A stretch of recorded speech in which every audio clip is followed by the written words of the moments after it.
Welcome back to Murray's Minis, and today I'm going to be showing you how to paint green glowing effects on your Chaos Space Marines, because nothing quite says being tainted by the dark powers than painting a luminescent greeny yellowy slime colour in all of the crevices and recesses of your Space Marines. These Space Marines I actually got in 2019 when Dreadspear came out, and I was really excited for the new Chaos Space Marines. There were brand new sculpts and what looked like a false widow spider with a demon in it.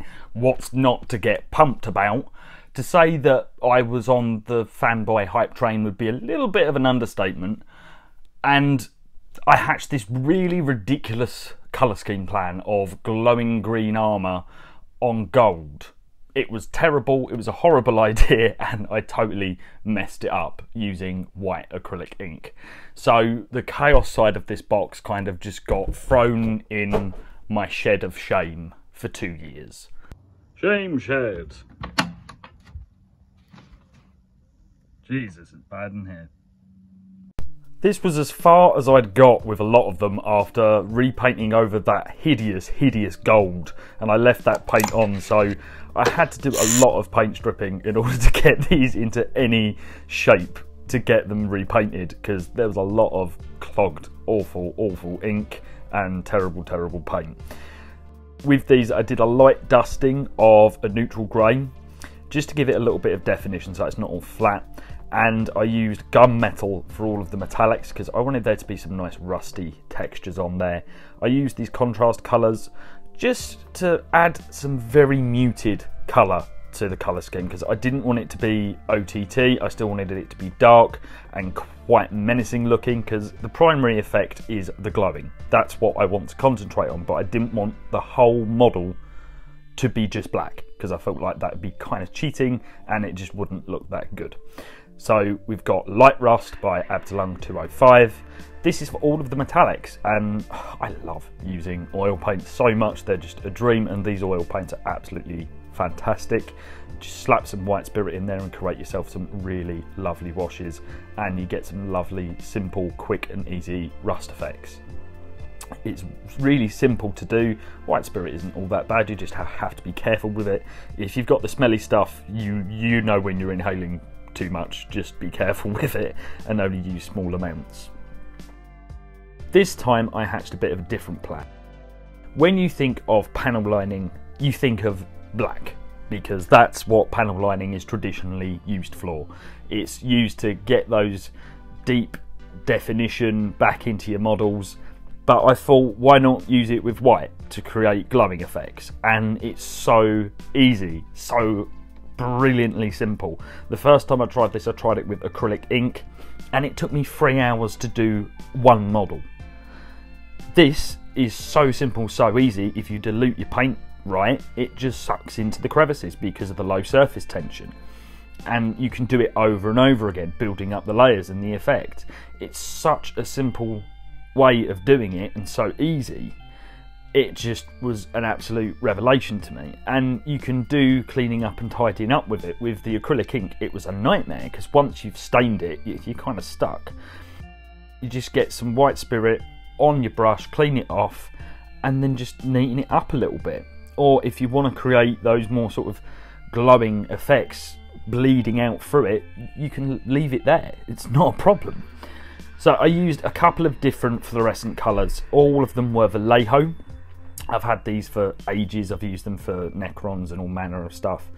And because of the high pigment of the white oil paint, this is a cheap oil paint as well, you just slap the colour on there and it sticks.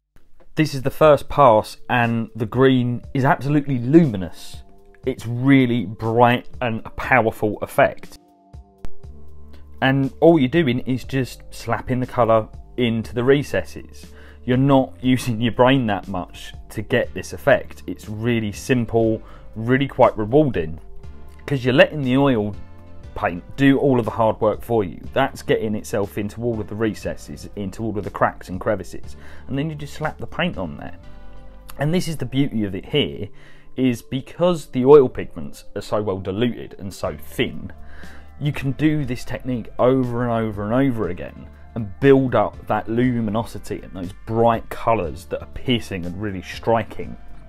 without worrying about clogging up the details, because the oil paint isn't gonna leave massive clumps and dirty streaking marks everywhere if you clean it up properly.